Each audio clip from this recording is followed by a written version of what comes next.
కోతి వార్తలు.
ఎప్పుడు వచ్చా పనాకాడికి? పొద్దుగాలు వచ్చాను. పొద్దుగానే వచ్చినావు? జరిగిందా మరి జాతర? అయ్యింది, మంచిగా అయింది. మంచిగా మరి అక్కడ పైన మోడీ సార్ ఇట్లా అంతా చూసా, మంచిగానే ఉంది. ఎంతమంది కొడుకులు పెట్టాడు? నాకు 4, 2 బిడ్డలు 2 కొడుకులు. మరి ఇలా రావణ బారిని ఏం కోరుకున్నావు? రావణ బారి మంచిగా ఉండాలి, అందరూ చల్లగా చూడాలని కోరుకున్నా. కోడళ్ళు మంచిది కూడా కోరుకోలేదా? మంచిగా చూడాలని కోరుకున్నా. బువ్వ కూడా తినాలా. అదే అట్లా. మీదే ఊరా? మాది ఈ ఊరే. ఏం పేరు? లక్ష్మి. లక్ష్మి. ఏం పని చేస్తావు? మేము సాకులో బట్టలు వింటాం ఇండ్లలో. మరి ఇలా రావణ బారిని ఏమైనా కోరుకున్నావా? కొన్ని కష్టాలు కూడా చెప్పుకోవాలి దేవునికి. ఏం కోరుకున్నావు మరి భగవంతుని? మాకు ఇల్లు లేదు, ఇల్లు కావాలి. నేనటంటి దండాడదాన్ని కాదు బాబు.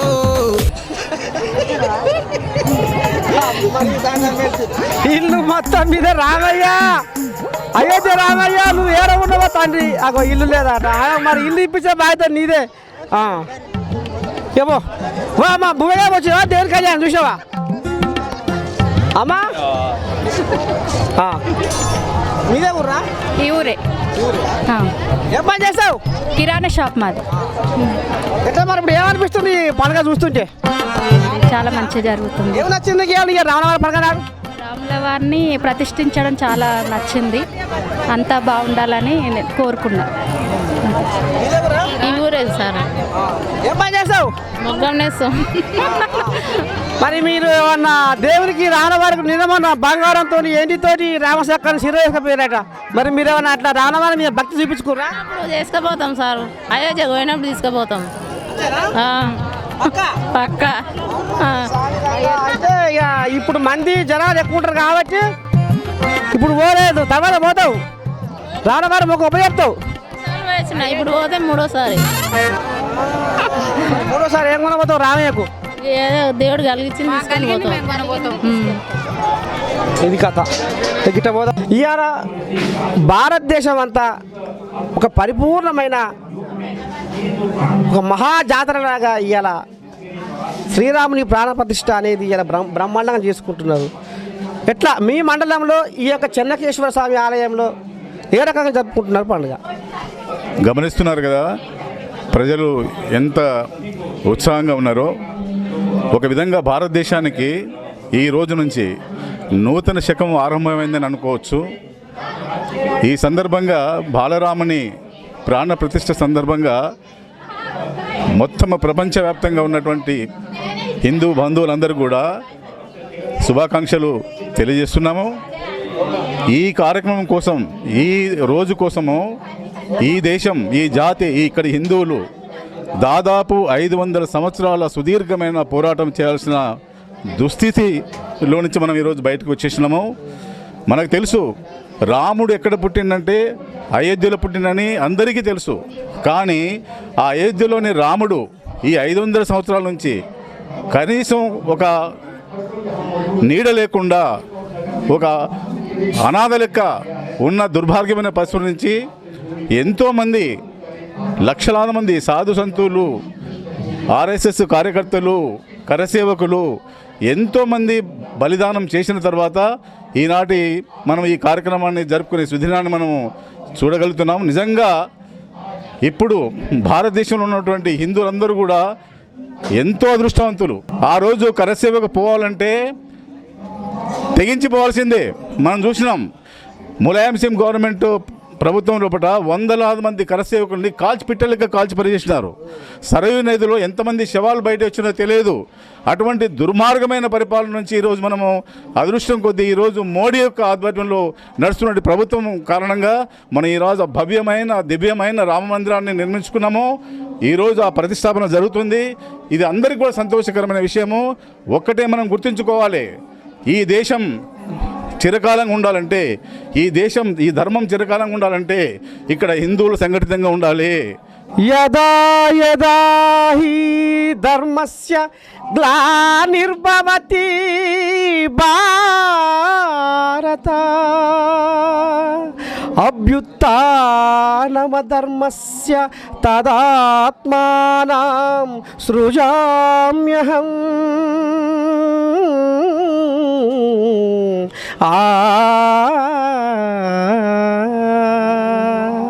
మరి గీతలో పరమాత్ముడు ఈ లోకంలో అధర్మము పెచ్చు పెరిగిపోవచ్చున్నప్పుడు,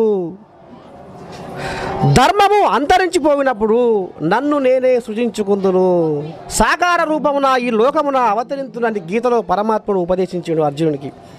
నిజంగా కూడా ఇలా 500 సంవత్సరాల క్రితం, 500 సంవత్సరాలు గడిచి ఇవాళ బాలరాముడు ఇవాళ ఒక పెద్ద మనిషి అన్నట్టు భవ్యమైన దివ్యమైన ఇవాళ ప్రాణ ప్రతిష్టతో ఇవాళ మళ్ళా రామ మందిరం ఇవాళ వెలుగులతో విరజిమ్ముతుంది. ఇవాళ ఆ వెలుగుల నడుమ ఇవాళ కొండంత పండుగ లెక్క భారతదేశం అంతా చిన్న పెద్ద ఊరు వాడ ఏకమే చేసుకుంటున్నారు. చెప్పే పెద్ద మనిషి, ఇప్పుడు ఏమనిపిస్తుంది నీకు? 500 సంవత్సరాల తర్వాత ఈ యొక్క బాలరాముని ప్రాణ ప్రతిష్ఠ బ్రహ్మాండంగా చేసుకోబోతున్నారు. జై శ్రీరామ్. జై శ్రీరామ్. ఇది ఒక శుభదినంగా పరిగణిస్తూ ఉన్నాము. ఇవాళ భారతదేశంలో ఒక గత 500 సంవత్సరాల క్రితం పతనం చేసినటువంటి ఆ నిర్మాణాన్ని ఇవాళ ఒక భగవంతుని రూపంలో ఇవాళ మన భారత ప్రధాని నరేంద్ర మోడీ గారు అవతరించి ఇవాళ మన భారతీయులందరి, హిందూ బంధువులందరికీ ఈ గుడి నిర్మాణం చేపట్టి వారి భారతీయ కళను ఇవాళ నిలబెడుతున్నారని చెప్పి ఈ సందర్భంగా మేము తెలియజేస్తా ఉన్నాం. ఇవాళ ఇక్కడ రామన్నపేట ప్రజలు కూడా ఒక పండగ వాతావరణం, ఒక సంతోషకరమైన వాతావరణం, ఇవాళ మాకు స్వేచ్ఛను వచ్చింది, మా భగవంతుని మేము పూజించుకునే దినం వచ్చిందని చెప్పి ఈ రామన్నపేట ప్రజలు ఇంట్లో ఇల్లు అలికి ముగ్గేసి పండుగ వాతావరణం లెక్క ఈరోజు రామన్నపేట ప్రజలు పండుగ వాతావరణం నిర్వహించుకుంటా ఉన్నారు. ఇక గిరి బిడ్డలారా, మరి చిన్న పెద్ద కులం మతం అన్నట్టుగా ప్రాంతాలకు అతీతంగా, మతాలకు అతీతంగా ఇవాళ ఎంతోమంది ఇవాళ చెన్నకేశ్వర స్వామి ఆలయంలో అడుగుపెట్టిర్రు. మరి ఈ యొక్క అసలు ఆయన ఏ రకంగా అనుకుంటున్నాడు, ఏమనిపిస్తున్నది, ఈ ఆనందమైన పండుగను చూస్తుంటే ఆయనకి ఏమనిపిస్తున్నది, ఒక్కసారి ఆయన మాటలు తెలుసుకునే ప్రయత్నం చేద్దాం. చెప్పే నీకేమనిపిస్తుంది ఇవాళ? జై శ్రీమన్నారాయణ, జై శ్రీమన్నారాయణ, జై శ్రీరామ్. అయోధ్యలో బాల రామ ప్రతిష్ఠా కార్యక్రమంలో మనందరం జన్మించడం, మన కళ్ళతో చూడడం మనం ఏ జన్మలు చేసుకున్న పుణ్యమో అని నేను భావిస్తున్నాను. ఎందుకంటే ఎంతోమంది ప్రాణ త్యాగాల తర్వాత ఆలయ నిర్మాణం చేసుకొని అందులో వారి స్ఫూర్తి మనపై ఉండడం, మనం హిందువులుగా ఉండడం ఎంతో గర్వించుకోవాల్సిన విషయం. అదే మాదిరిగా రామన్నపేట పట్టణ కేంద్రంలో చెన్నకేశ్వర స్వామి దేవాలయంలో ఈ రామ మందిరానికి సంబంధించిన కార్యక్రమాలు నిర్వహించుకోవడం మన రామన్నపేట పట్టణ కేంద్రంలో ఉన్న భక్తులు ఎంతో ఆనందంతో ఎంతో సంతోషంగా తెలియజేస్తున్నారు. ఇప్పుడు బాలరాముని ప్రాణప్రతిష్ఠ ఈ పండుగ సందర్భంగా భారతదేశం సరే ప్రపంచం బాగింది, అక్కడ కూడా జనాలు రామరామ అంటున్నారు. భారతదేశం అంతటా అసలు ఏ రకమైన సందేశం పోతుందంటావు ఈ యొక్క బాలరాముని ప్రాణప్రతిష్ఠతో? బాలరాముని ప్రతిష్ఠ కార్యక్రమం సందేశం ఇంకా హిందుత్వం బతికే ఉంది. హిందువులుగా మనంతో సహకారం అందించే తరుణం ఉంది. భావి తరాలకు మన సందేశం మన బాలరామునిగా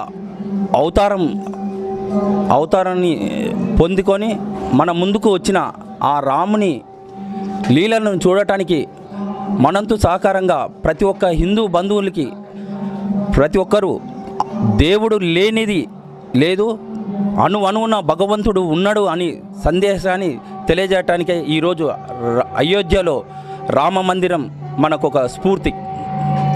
ఇంకా ఇది కదా అంటే ఎలా చెప్పినా చెప్పుకున్నాం కదా, అధర్మము పెచ్చు పెరిగిపోయినప్పుడు ధర్మాన్ని కాపాడుతందుకు భగవంతుడు మానవ రూపంలో జన్మిస్తాడు అనేది ఇప్పుడు అక్షరాల సత్యం. ఇప్పుడు మన పెద్దలు చెప్పినటువంటి మాటల్లో కూడా ఇవాళ భగవంతుడు మళ్ళా ఇవాళ ప్రాణప్రతిష్ఠ చేసుకొని జనాలకు అంటే వెనకడికి వాళ్ళ తండ్రి దశరథ మహారాజా మాటలకు ఆయన కట్టుబడి ఉండి వనవాసం వెళ్ళిండు.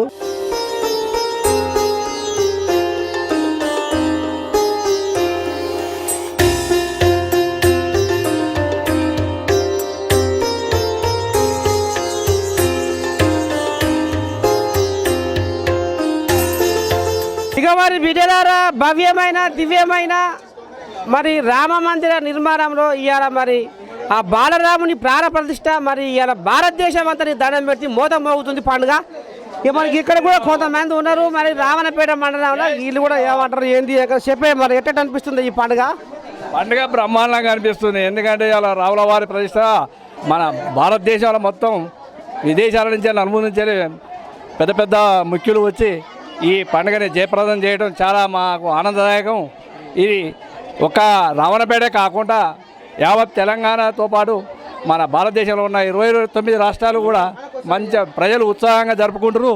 దీనికి నా సంపూర్ణ మద్దతు తెలుపుతూ మన ప్రజలందరికీ నా జై శ్రీరాముని సందర్భంగా శుభాకాంక్షలు తెలుపుతున్నాను. ఇక మనకి రావణపేట సర్పంచుల మండలపూర్వ అధ్యక్షుడు కనబడుతున్నాడు. మరి ఆయన కూడా ఏమంటాడు ఒక సర్పంచ్గా ఏ రకంగా ఈ పండుగ అసలు ఎట్లా అనిపిస్తుంది? రెండు ముచ్చట్లు చెప్పే ఏ రకంగా చెప్తావు ఈ పండుగ గురించి? అయోధ్యలో ప్రాణప్రతిష్ఠ జరుగుతున్న బాలరాముని యొక్క ఆశీస్సులు అందరికి కూడా మన భారతదేశం మొత్తం ఉండాలని, మరియు మన భారతదేశం సుభిక్షంగా అన్ని విధాలుగా బాగుండాలని కోరుకుంటూ మన రాముని విగ్రహ ప్రతిష్టని మన ప్రధాని చేతుల మీద జరుగుతున్నందుకు చాలా ఆనందం, సంతోషకరం. నువ్వు చెప్పే ఇప్పుడు 500 సంవత్సరాల తర్వాత ఇవాళ బాలరామునికి ప్రాణప్రతిష్ఠ చేస్తున్నారు. ఎట్లా అనిపిస్తుంది ఇప్పుడు నీ పండుగ నీకు? నాకైతే ఇది చాలా ఆనందదాయకంగా ఉంది. భారతదేశంలో ఇది ఒక మలుపురాయి. ఇది చరిత్ర సృష్టించడం అంటే ఇది 500 నుంచి పోరాడితే ఈరోజు మన భారతదేశం మొత్తం ఒక పండుగ వాతావరణం నెలకొన్నది. పండుగ కానీ చెప్పడానికి కాదు, పండుగ మించి ఇంకా ఇంతకంటే పెద్దగా ఏ పండుగ కూడా జరగకపోవచ్చని నేను ఊహిస్తాను. ఎందుకంటే ఈరోజు ప్రతి ఇంట్లో ప్రతి గడపలో ఈరోజు అంటే దీపావళి దసరా ప్రతి రాష్ట్రానికి ఒక పండుగ ఉంటుంది. ఆ పండుగ ఉంటే కొన్నిళ్ళ వరకే జరుగుతుంది. కానీ ఈ పండుగ దేశవ్యాప్త ప్రపంచం మొత్తంలో ఎక్కడెక్కడ ఇతర దేశాలలో కూడా ఈరోజు రాముని ర్యాలీ తీసి భక్తి చాటుకుంటున్నారు. అంటే ఇది మామూలు విషయం కాదండి, ఇది ఒక చరిత్ర. ఇది చరిత్ర, మామూలు చరిత్ర కాదు, ఘన చరిత్ర. ఇది కీర్తించబడ్డది. ఇది అయోధ్య ఇలా ప్రాణప్రతిష్ఠ బాలరాముని ప్రాణప్రతిష్ఠ జరుగుతుంది కదా.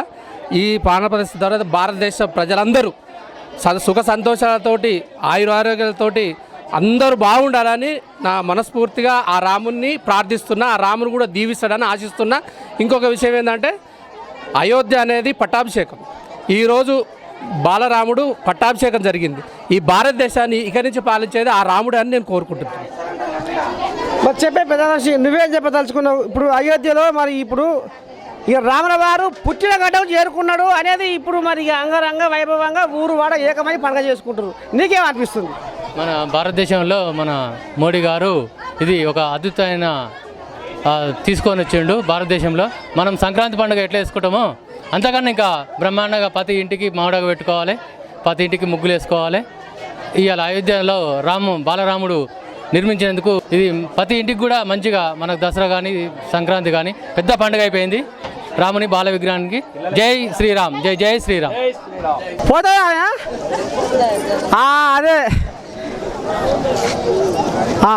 చెప్పరా, ఏ ఊర్రా? రావణపేటని మరి. ఎట్లా అనిపిస్తుంది పండుగ? పండుగ ఎట్లా అనిపిస్తుంది? పండుగ బాగానే ఉంది. రాముని ప్రతిష్టాపన అంటే ప్రతి ఒక్క హిందూ గర్వంగా చెప్పుకునే విషయం. ఇట్లా మరి ఇప్పుడు మీ రావణపేట చెన్నకేశ్వర ఆలయంలో ఎప్పుడు అంటే ఈ రాముల వారి కళ్యాణం జరిగింది, ఎట్లా అనిపిస్తుంది? చుట్టుపక్కల మీ సినిమా శోభకాలు వస్తే ఏమనిపిస్తుంది? రాముల వారి కళ్యాణం కంటే చాలా గొప్పగా ఉంది. అంతేనా? ఇదే బాగుంది ఇంకా పండుగ. ఈరోజే అసలైన పండుగ హిందూకి. మరి ఏం కోరుకున్నా మరి ఇప్పుడు రాముల వారిని? ఎవరైనా ఏం కోరుకుంటారు? సీతారాముల వల్లే చాలా మంచిగా ఉండాలని కోరుకుంటారు. ఎవరు ఆస్తి పాస్తులు చెడ్డ పడ్డ సంసారం భాగ్యం ఏది లేదా? ఇక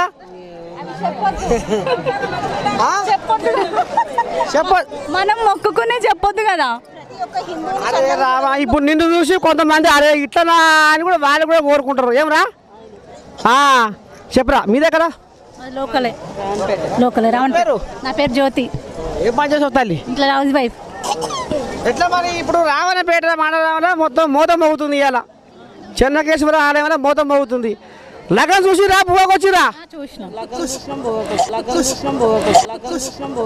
అట్లేం లేదు, లగ్గం చూసినాం పోగొచ్చినాం. బువ్వ తింటే ఎంతనట్టు ఇవాళ ముక్తిఫలం? ముక్తిఫలం. రాముల వారి భోజనం తినడం ముక్తిఫలం, అదృష్టం. రాముల వారిది. నీకు ఎంతమంది అమ్మా కోడలు? నాకు కూడా లేరు, బిడ్డలే. ఒక్కతే. సంసారం మంచిగా ఉందా మరి? మంచిగా. ఏం మొక్కినా రావణ వారిని? ఏదో మొక్కినా, నా కోరిక. ఇక బయటకు చెప్పొద్దుగా. బయటకు చెప్పొద్దుగా అంతే. మంచిగా ఉండాలని ఉన్నాం. పిల్లలు ఇట్లా అందరు మంచిగా ఉండాలి దేవుని దయ వల్ల అని. సరిపోయిందా బువ్వా? సరిపోయిందా?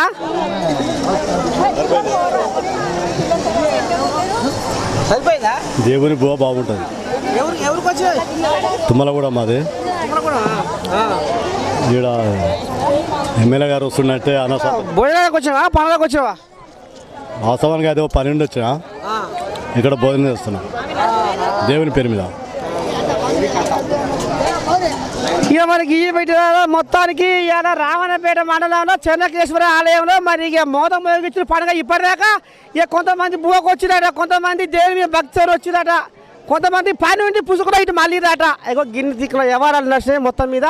ఇక కొంతమంది రకరకాల కోరుకున్నారు. కొంతమంది ఇక వంటలు చూడు కోడలు మంచిగా చూసుకోవడానికి, కొంతమంది మా అత్తతో పోరుంది స్వామి జర ఎటువంటి జరగ ఆ పోరు తగ్గించడానికి కొంతమంది.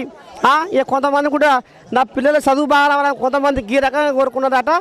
ఇక మరి మొత్తం మీద అయితే ఇలా బాలరాముని ప్రాణప్రతిష్ఠ కార్యక్రమం అంగరంగ వైభవంగా జరిగింది భారతదేశం అంతా. ఇక దాంతో పాటుగా మా రావణపేట మండలంలో కూడా బ్రహ్మాండంగా చేసుకున్నామని చెప్పుకొస్తున్నారు భక్తులు. మరి కెమెరామెన్ శివతో మీ నర్సేత గమ్మతి వార్తలు మరి బిడ్డలారా, దునియా మీద ముద్ర పోటీలు పెడితే ఎవరు గెలుస్తారు అంటే ఏపీ సీఎం జగన్ అనే గెలిచారు అందరూ అంటారు. కానీ ఇలా ఆయన కంటే పెద్ద ఆముగ్గా తయారైతుండు. చూద్దాం పని పెద్ద మనిషి. వామ్మో నీ దండ పెడితే ముద్ర పోటీలు పెడితే ఏపీ సీఎం జగన్ అన్నను మించిపోతట్టుండగా రాహుల్ గాంధీ సారు భారత్ జోడో న్యాయయాత్ర పేరు మీద ఇక జనాల సంసార భాగ్యం వార్చుకుందామని కాళ్ళకు గిరికలు కట్టుకొని ఊరూరు తిరుగుతుంటే అస్సాంలో సోనిత్పూర్ కాడ బస్సులో పోతున్న రాహుల్ గాంధీని బీజేపీ కార్యకర్తలు అడ్డగించుకొని జై శ్రీరామ్ జై మోడీ జై శ్రీరామ్ జై మోడీ అని అనుకుంటా ఇక నొల్లి చేసేసరికి ఇక ఎక్కడ తట్టుకోలేక కస్సు బుస్సు అనుకుంటా బస్సు దిగి బీజేపీ కార్యకర్తల మీద గరం అయినటనులా గాంధీ. ఇక లాభం లేదని రాహుల్ గాంధీ సెక్యూరిటీ వాళ్ళు ఈదర పోయి బాధరైతట్టుందని ఇక రాహుల్ గాంధీని మళ్ళీ బస్సు ఎక్కించి చిన్నగా మెల్లగా సీట్ల కూర్చోబెట్టి ఇక గీ తరీకగా బస్సు పోతుంటే అక్కడికైనా బీజేపీ కార్యకర్తలు నొల్లి చేస్తుంటే ఇక తట్టుకోలేని రాహుల్ గాంధీ నీ దండం పెట్టి ఇక చూస్తుండ్రా ఎట్లా ఇస్తుండ్రో గాలి ముద్దులు ఆ ప్రేక్షకులకు.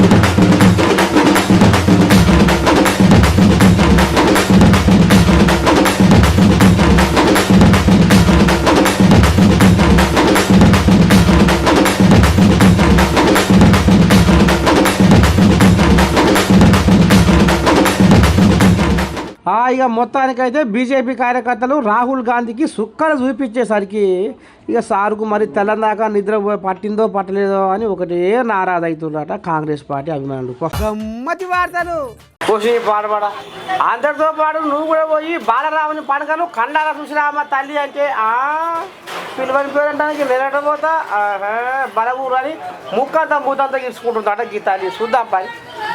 రామయ్య తండ్రి ఓ రామయ్య తండ్రి మా నోములన్నీ పండినాయి రామయ్య తండ్రి నీ రూపు ఎంత సక్కదనము రామయ్య తండ్రి జగదానందకారక జయ జానకి ప్రాణనాయక శుభ స్వాగతం ప్రియ పరిపాలక అని పాటలు పాడుకుంటా ఇక ఈ రకంగా దేశం వెలుపున అయోధ్య బలరాముని పండుగకు రారో అని రామ మందిరానికి వచ్చి రాములవారి కృపకు పాత్రుడు గారు అని నోరు బొంగుగా చెప్తుంటే కేంద్ర పొల్లు ఇక కేసీరావు గౌరవ బిడ్డ కవితమ్మ మాత్రం నన్ను అయోధ్యకు రమ్మని పిలువని పేరంటానికి నేను ఎట్టబోతా అని ముఖమంతా మార్చుకొని తిరుగుతున్నాడు నుల్లా నిన్న అలా సొమ్మంతా పోయినట్టుగా.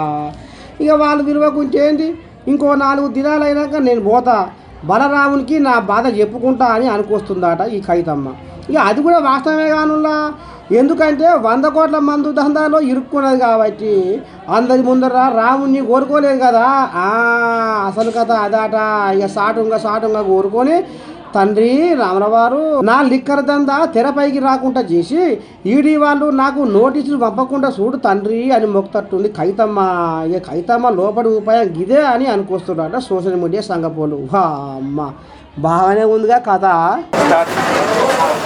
ఎట్టున్నాయా మన గమ్మతి బాధలు ముద్దుకున్నాయా. ఇక రేపు కూడా గిదే వాళ్ళకు గమ్మతి ముచ్చట పట్టుకొని వస్తూనే ఉంటారు. అంతవరకు మీరు ఏం చేయాలి చూస్తూనే ఉండదా అమ్మ నువ్వు ఉంటే బిడ్డారా సనార్.